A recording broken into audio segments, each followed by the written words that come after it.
Hi, my name is Julie Dart. I am a psychic medium who is going way out of her comfort zone to start making videos.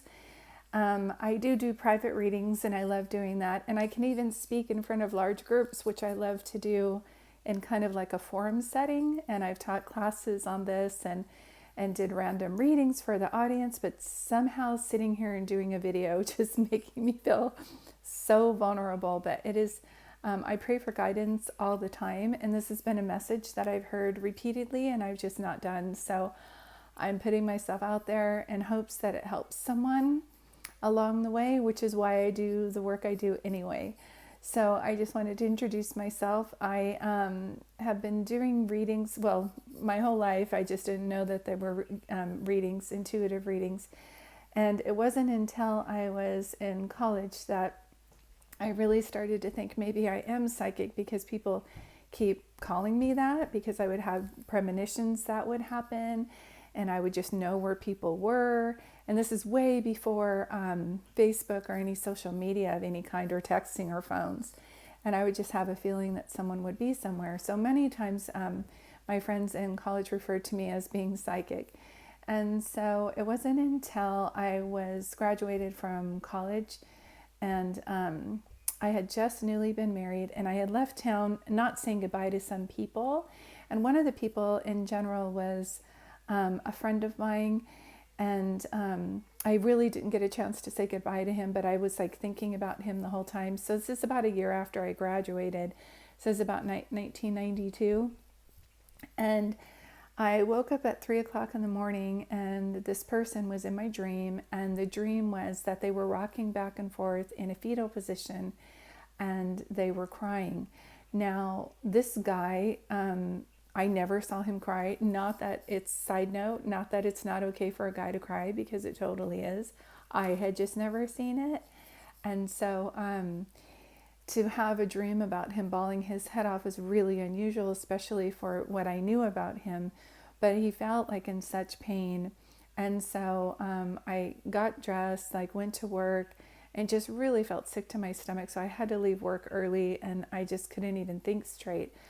And I was married at the time, so I called my husband and I said, do you mind if I call this guy? I don't even know like if he still lives in our college town, but I need to call him to make sure he's okay. And he said, no, go ahead, knowing my dreams and how I would have these premonitions and things like that. So I called, I'm just going to call the guy Billy because I'm changing his name. I called 411, which, of those of you who don't know that, it's a system on a phone before we had the internet, where you would just dial 411 and get an operator. And I said, I gave the college town where I went, and I said the guy's name, and she connected me. And so the phone rang, and it rang for a while, and then I heard a hello. And I said, hi, Billy, this is Julie. You know how I am sometimes, and I have those weird dreams. Well, I had a dream about you last night, and I woke up at like 3:30 in the morning, and you were crying. And it's been bothering me all day. And once you tell me you're okay, I'll just let you go. So you want to just tell me you're okay? And I heard silence on the other side. And I said, look, I know I didn't get a chance to say goodbye to you. I'm just really sorry. I left town really fast. But here I am. And like I said, I had this dream about you. And once you tell me you're okay, I'll be on my way and let you have your peace in your life. And he said, Julie, I got a call at 3:30 this morning that my dad passed away unexpectedly. And I have been waiting for my girlfriend to get off work so she could drive me home because I'm a nervous wreck. And we're just loading up my car. And at the last minute, I'm checking my apartment to make sure, that the stove's off, that we have everything. And I was getting ready to lock up when you called. And now you're calling me to tell me, after not talking to you for a year, that you had a dream about me at 3:30 in the morning that I was crying. And I said, yes. And he goes, this is kind of freaking me out, so I have to go. And he hung up. And after he hung up, I started crying, because I started crying for his pain, because I can imagine what that was like for him. And I started crying because I didn't know what was going on with me. I was really hoping that this would be, maybe I was psychic, but I was also a psychology major. So I was thinking, if I start to see visions and hear voices in my head, maybe this is a bad thing, and I'm really hoping it's a good thing.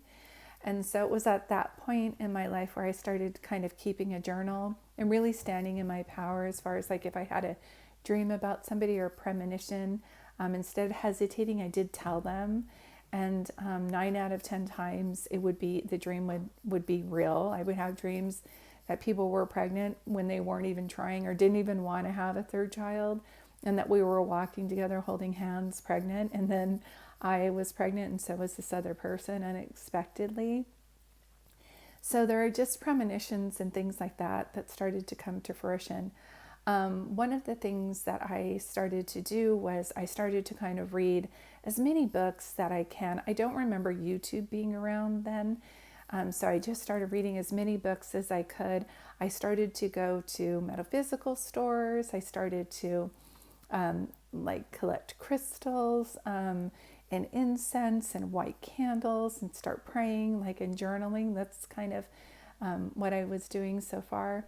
I did start to have, while I was doing all this, I did start to have kind of like flashbacks to another life that I didn't know anything about. And I kept having a dream of a tsunami, like, over and over again. And this was shortly after the call I gave to Billy. And in the dream, I would see a tsunami and it would be like trying to smother me, and I would just be running with my family. So I looked up what tsunami meant, and it's like, was it clear water? Was it dark water? Because this is what your dreams mean. And nothing really resonated with me. And then I had a friend that was an acupuncturist, and she said, you should do a past life regression and see if it has anything to do with that. Because after going to a counselor for this problem and seeing if it was, the dream was due to stress, I just could not shake the energy from this dream. And mind you, when I would have this dream, I would be so tired the next day that I wouldn't even be able to function. I would be incredibly drained.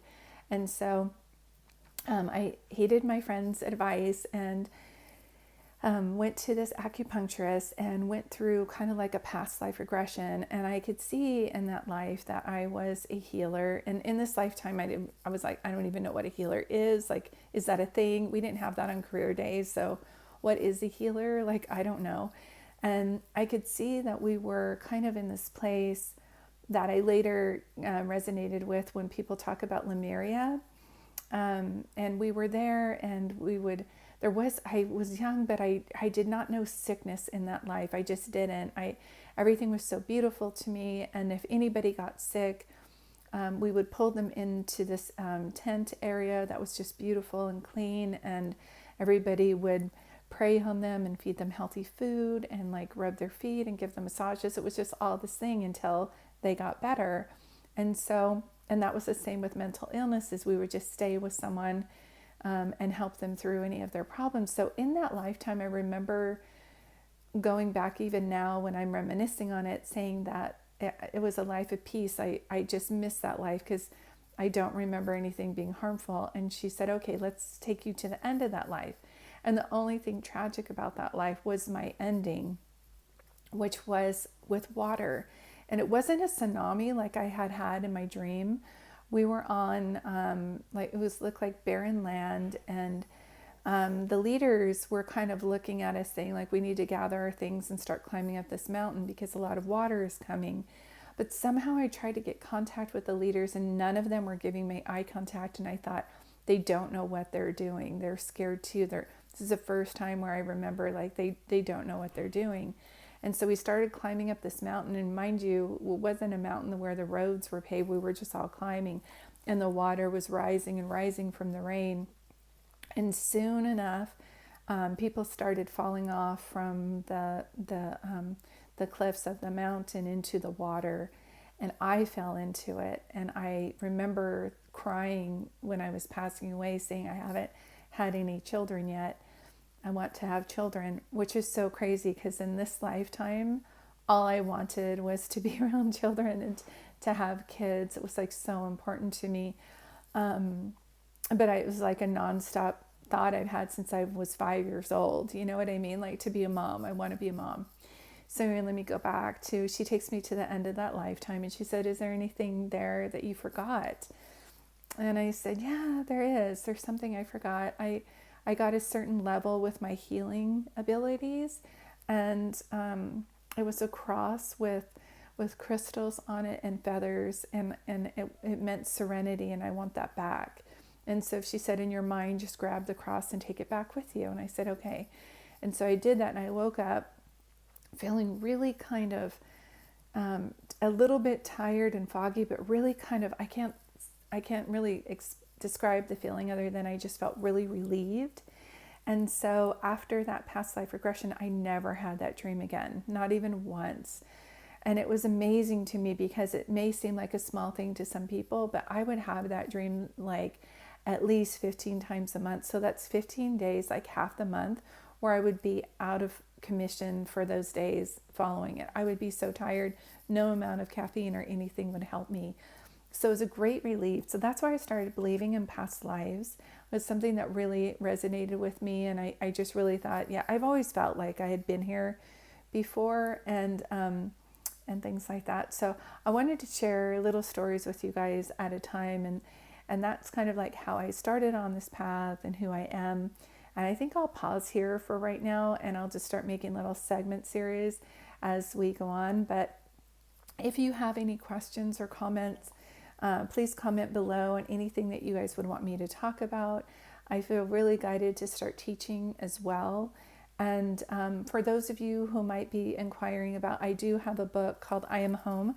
I don't know how this works, if it shows, if I'm supposed to reverse the camera or whatever, but I'm a newbie to this. So this is my book called I Am Home, and it really does tell my story in it. It's available on Amazon, and you can download it on Kindle to find out more about my story. But basically, I created this book on a whim, not even really wanting to do that. So it's funny because I'm glad that I'm moving forward on these spheres, but there were nothing of anything that I would see myself doing if it was like 10 years ago.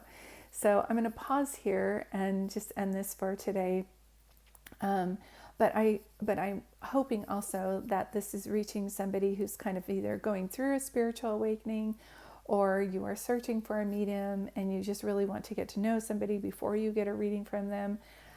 Or you might be looking for other books to read on your spiritual path, and that's why I brought up I Am Home. I will put it in the links below along with my website as well. And I'm really hoping to start doing some classes, so that if there's anything that you guys want to learn about, please put it in the comments below. I would be glad to follow up.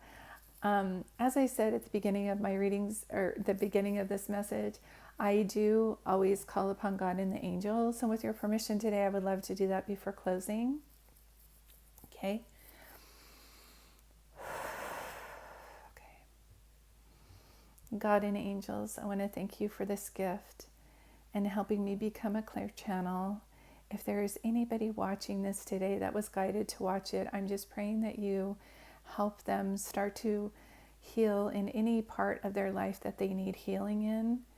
It might be that they need healing in a relationship, to understand why a relationship is either not working out or needs to be mended. It might be in a relationship that they have with themselves, and being kinder and loving and really using their voice and setting healthy boundaries. It might be that they need help following their life purpose. Maybe they can't see it, or they've lost their way and don't understand what their life purpose is. And I'm just calling upon God and angels and your loved ones on the other side, that you guys would guide them to this video so that they can hear this prayer, so that they can really hear, see, and feel any guidance that you're giving them. And I just thank you guys in advance for being around these beautiful people that have tuned in today, and perfect. And so it is. Thank you. Thank you so much. This is Julie Dart. I am a psychic medium. I hope this finds you well, and I will see you later. Bye, and thanks for tuning in.